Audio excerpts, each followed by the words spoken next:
truly one of the worst things I've ever done.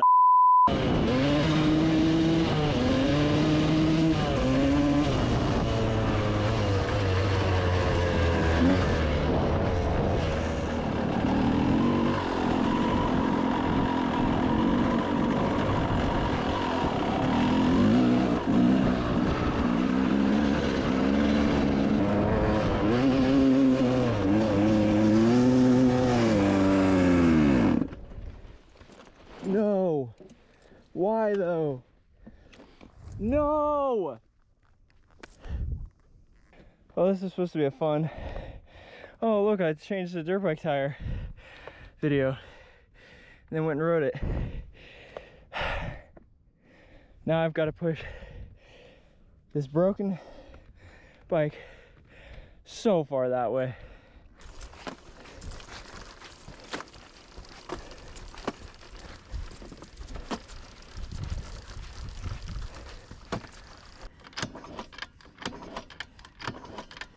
I'm making it.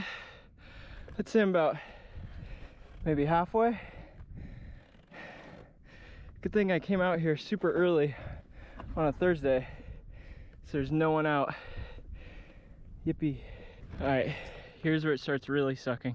There's no way to get over there without going through this water. So that means for the rest of this time, my feet are gonna be soaked. Whew, as if it's not hard enough. As long as I can avoid any deep sections. But my feet are already getting wet. Pushing a motorcycle through dunes is hard work. I gotta run.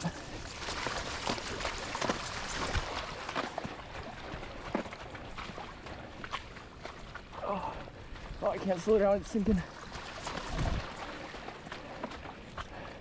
Oh, let's push. Woo! I can feel it sinking like every millisecond.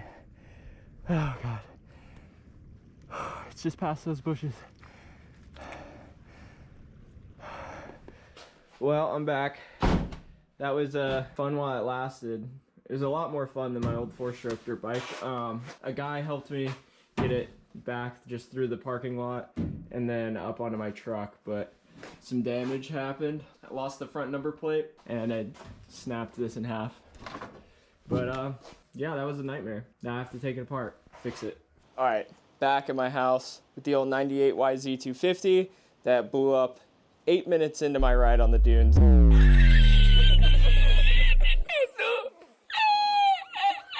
It is time for me to now strip this thing down, get the jug pulled off of there, and see what the damage is.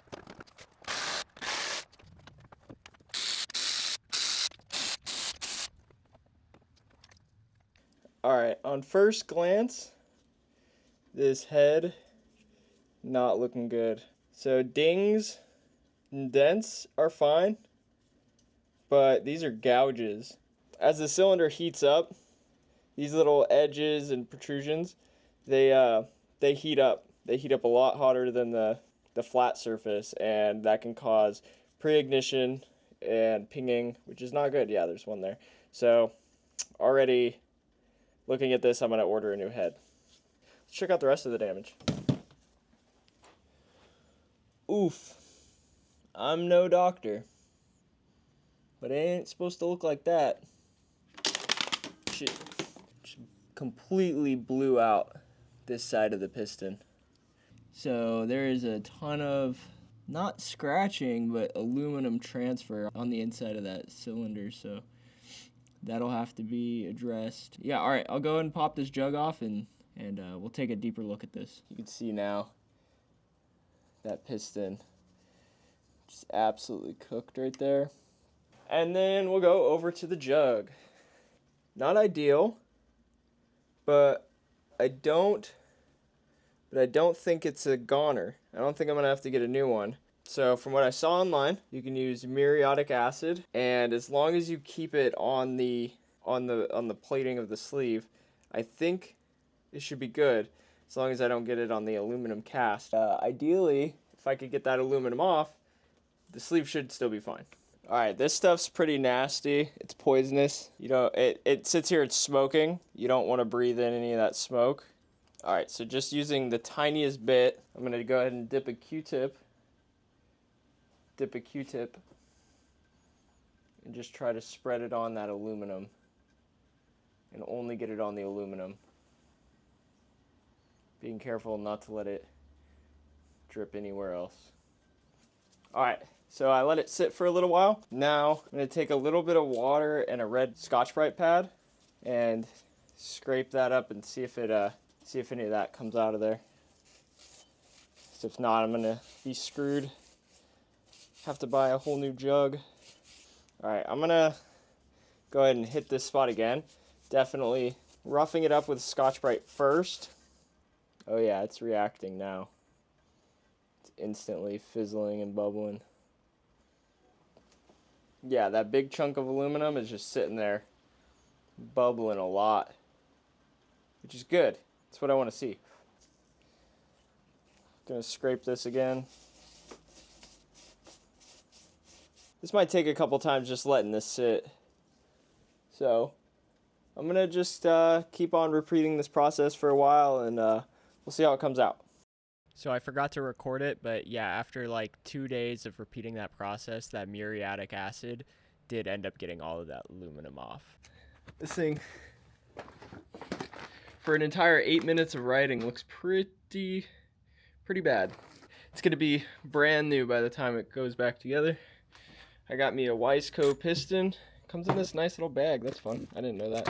I got a gasket kit. Got a new head that I went ahead and painted. This one's a lot better than the busted one that came off of there. And, oh yeah. When I was taking everything apart, I noticed the reeds had been cooked. This one's completely chipped out.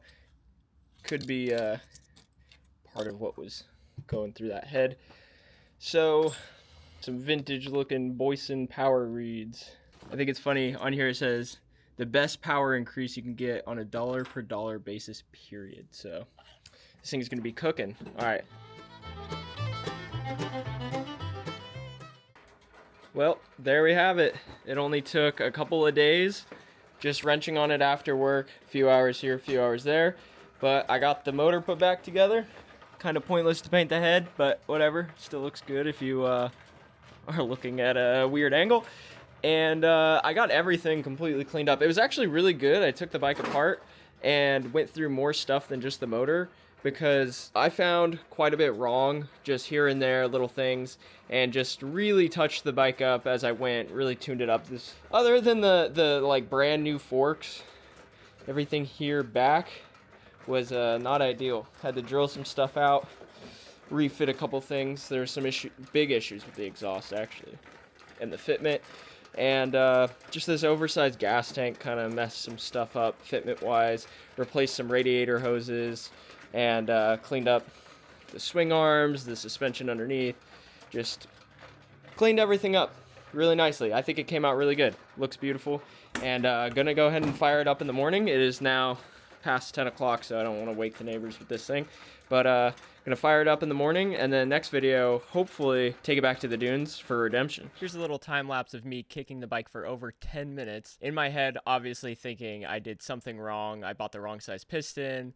Didn't know if I bought it too big or too small, that I'm an idiot, can't measure things right. After 10 minutes, it did start, but it was running insanely rich. So I went ahead and pulled the carburetor off and realized that the previous owner had, in fact, put way too large of jets in the carburetor. So I ordered new ones and got them replaced. And now it starts up just fine.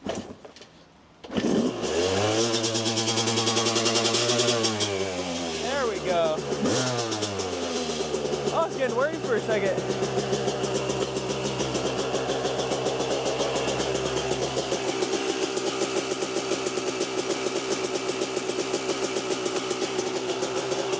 The idle's way high.